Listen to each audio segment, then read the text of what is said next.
Hello everyone, welcome back to another episode of Building Moggy Caves. And what we're going to do today is finish off everything that's supposed to be inside of the lobby area. So we're going to focus on the player rooms, which I have already started a little bit on. Yes, this is going to be it. This is going to be the shops over here. And we'll actually have villagers who sell the stuffs this time, so you don't have to press a button. You can just simply walk up to the guy, tell him I want this, buy it, and leave it with that. So no more of the weird, leaving things in the chest, pressing a button, and catching it from a lantern. And here we'll have food, regeneration, and the game mode switcher. So as you may remember in Moggy Dungeon, in this corner here we had some food, in that corner here we had some regeneration if you just press the button, and then here we had the game mode switcher. Well, this time I've decided it would be best to just put everything over here. So that's what we'll do. And we won't get into this area today because this is actually where the dungeon, the game itself starts. And I still have to do a bit more preparing for this area. Speaking of preparations, I have prepared more down below here. Now this should look familiar, and this is something you may have seen a moment ago in the player rooms. This is going to be the artifact boards, or the relic board rather. Yep, we're gonna have one relic from each area, and I have actually made this exact shape over there as well. What I've also done is given a purpose to each of these crystals, and I've written them on the papers here. Not gonna show that just yet. I've already told you about these. These will still need to be called something and be given a value, a description, but basically what these will do is just increase the amount of loot in these shulker boxes. You may notice a new shulker box has arrived here as well, and this one is just full of books. Basically, this will hold quest. So let's get started on the player rooms, and as you can see, I have not done a lot other than put in the boards and a bit of a flooring over here. And what I want to start off by doing is quickly put, let's see where it is. Yep, I want to get the shulker boxes and put them in place.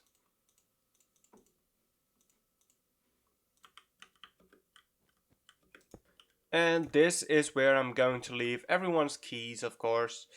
I don't think we'll need many more boxes. Actually, maybe we will. We'll probably need a bunch of chests, now that I think about it. But this is where I'll store everyone's keys. Alright, each player room is now separated into its own little area, and I think it is time to start actually decorating them individually, which is going to be quite tricky because I do want them all to look like little caves. And as you can see, we have a 3x3 here with just a little bit of space to work with. But this should be fine, I think. Actually, it's going to be a 5x5 because of this right here. So I think what we need is something like this at every place. Yeah, we'll be fine. I'm sure of it. Also, not...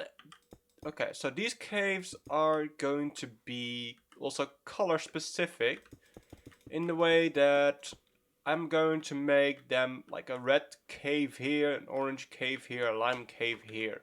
So you'll see what I mean by that in just a moment. So I think I'll just do the orange and the red ones first, and I'll do these later. I have moved them up a little bit, as you can see. This was first over here, and I think this actually looks quite a bit better. Now what I need to do is make this look more like a cave. So let's see how I'm going to do that. I'm already trying some things and I think it is working. Let's see, maybe what I can do is put this over here.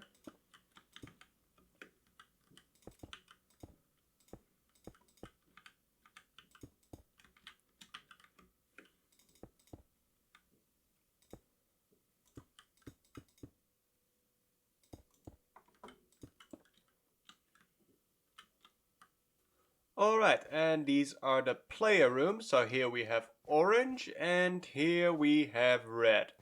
And yes, it does give a very interesting feeling. It's like a cave, but it's very much colored or covered in paint almost. And I quite like it, but this of course is not it just yet. We need to add in some more stuff. So let's grab a couple of chests because we are going to need those as well. And let's start off with the lectern, which is going to be for the player to read from. And then let's see, where are we going to put these? I think every place will have it in a different spot. That's okay. Let's put it here. And brewing stand over there. Anvil over here. And maybe the grindstone like right over there. And that's that. Easy as that. And we can use this space over here for a little bit of storage. Similarly, let's have it over here, and this can go over here. Let's see, the anvil over here, and maybe the grindstone can go over there. Yep, okay. Now we gotta do it a couple of more times. Alright, all the player rooms are now done. So here we have orange and red, of course. And now let's move on to the ones I've done off camera, which are green, yellow, purple, and blue. And there's a little pond here, hide a little pond, and I have added in a little bit more stone here in the center, in the middle path, right over here, to just add to it and not have it open too much. I feel like it's still very open, and I like that. But of course I did want to have the cave feeling, and I think I have definitely succeeded in that. Also, what I've done is I've added in little crystals in each room. And the reason I've done that, I mean, there is a reason behind it. I am not going to tell you just yet. When we get to building the dungeon or the caves themselves, you'll find out why I have put a little crystal in each of these.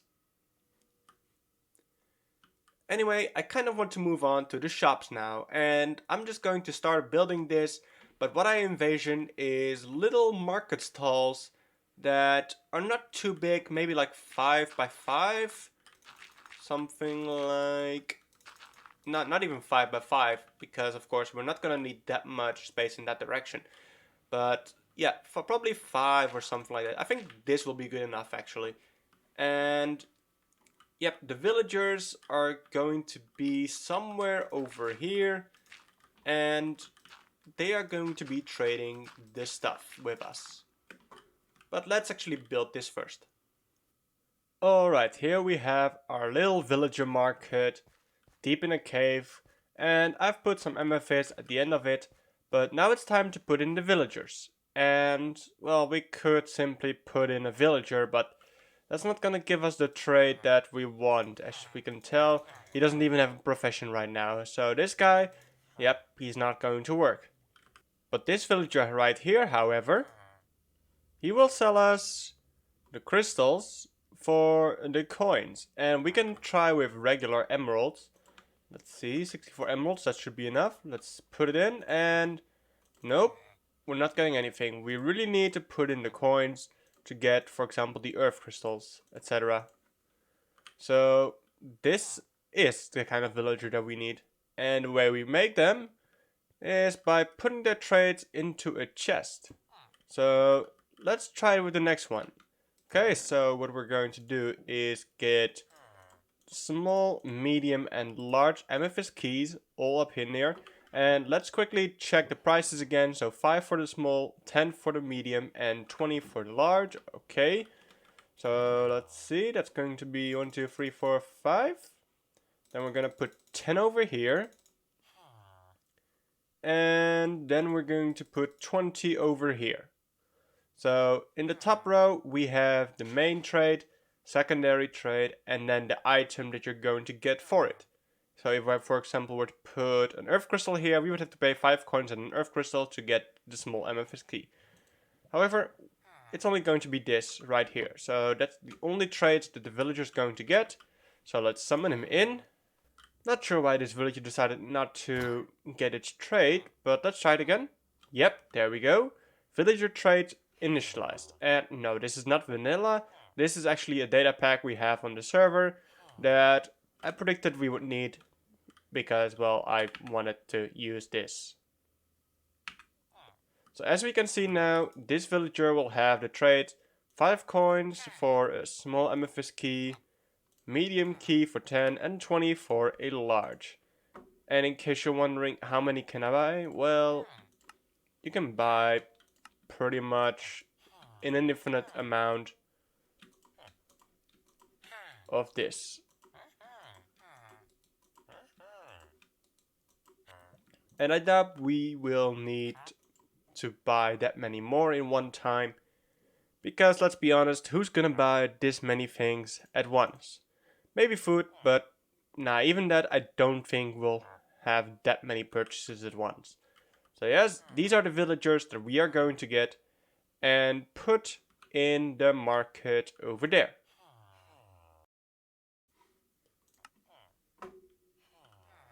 So these are all the villagers that we are going to have. So this one's going to sell the crystals, this one the keys, and this one's going to sell armor, this one some potion materials, and then these two are probably the ones that are not exactly ready, or will have some changes made to their traits, either removed or added. So this one is probably called the professional or something like that, who sells the things that you need to increase loot in the corresponding shulker boxes. And this one is, well, it's gonna sell pets, I think. Not sure though, because of course the Iron Golem, he's quite tanky, but you cannot really control where he goes. Unlike the wolf, if you tame it, then it's just going to follow you around until it dies. But yeah, I guess there's some kind of a payoff, and of course the LA doesn't fight, but it does pick up items, so that's going to be also a little bit interesting, because I don't think there are actually things on the floor, so maybe I'm just going to delete this one. Horse, on the other hand, you can sit on it, you can ride it, and you know how a horse works, but I'm not sure if that's going to be very helpful in most of the caves. Especially not in the flooded or in the hellish one. Axolotl probably only useful in the flooded one, but even then I don't know how useful it is going to be. And yeah, so this is probably going to get quite a few changes, but we have the chests that have the traits in them, and we're just going to put them in the market right now. Okay, all villagers are in, and they are also functional. So now you can go into the shop, get your coins, and actually purchase from these villagers. So that's 1, 2, and now let's move on to number 3, which is going to be over here. So this is going to be the final cave area for the lobby, and this is going to include the food, region, and game mode switch. Here's the food, this will be the region, and here will be the game mode switchers. So we're just gonna have to make a cave around it. I've already done the redstone, and yeah, as you can see, they are just command blocks. So this one's going to have the game mode. So let's actually type them in, /game mode, and then I'm actually going to do adventure, because even though this is going to be in survival, we're probably going to be playing an adventure as to not break stuff inside of the dungeon or lobby. Sancho. Here we'll just do a quick effect, give nearest player, and then regeneration. Let's go for 3 seconds, but level 100. So let's quickly poison ourselves.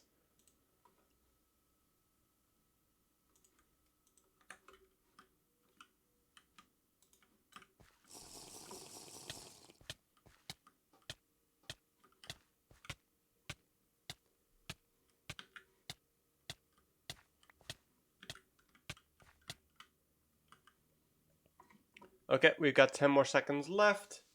The poison 2. And then we'll press a button and see how far it's going to regenerate us. So we're at half a heart, and that's back to full. Perfect. So how does this here work? Well, if we eat the cake, then this light will turn on, except this is still bugged. So that's why we're going to have this here, just to update this. So when we do update it, a new cake will be placed because this turns on for a second. Putting a new cake there, turning it off again. So eat the cake. Let's see if I can actually get... Yeah, okay, if I do this, then you should be able to see it. So I eat it.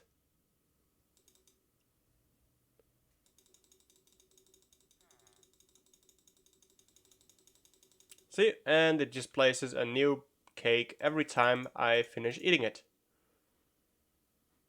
Alright, so with that all being done, let's just put in a cave and call this episode a day. So this really isn't anything special, this is just your typical cave once again. And as you can see, I have placed down signs indicating what these do. Yes, cake, very important sign right there. And that's it for this part of the cave. Now next episode what we'll do is go into this area right here. Make sure that there's like a rule board or something like that, instructions or something. Let's see. We're gonna need a place to, of course, put your shulker box and break it. Just like in Moggy Dungeon, we're gonna need, let's see, the rewards or something like that. Although I'm not sure exactly what type of rewards there are going to be, so we'll probably just leave 3 empty spaces. And seeing as this is also going to be a bit of a cave, we don't really need to stick to a certain pattern like we did in Moggy Dungeon. So I think that's going to be fine. Let's see what else we need. We need the key accepting. So we need 3 types. One for the small, medium, and big. And then we need a door or something like that. And yeah, I think that's going to be most of it. I'll probably put this on sign so we know what to do next episode. But that is going to be it for me today. I hope you guys have enjoyed it. Be sure to, well, you know what to do at this point. Bye bye!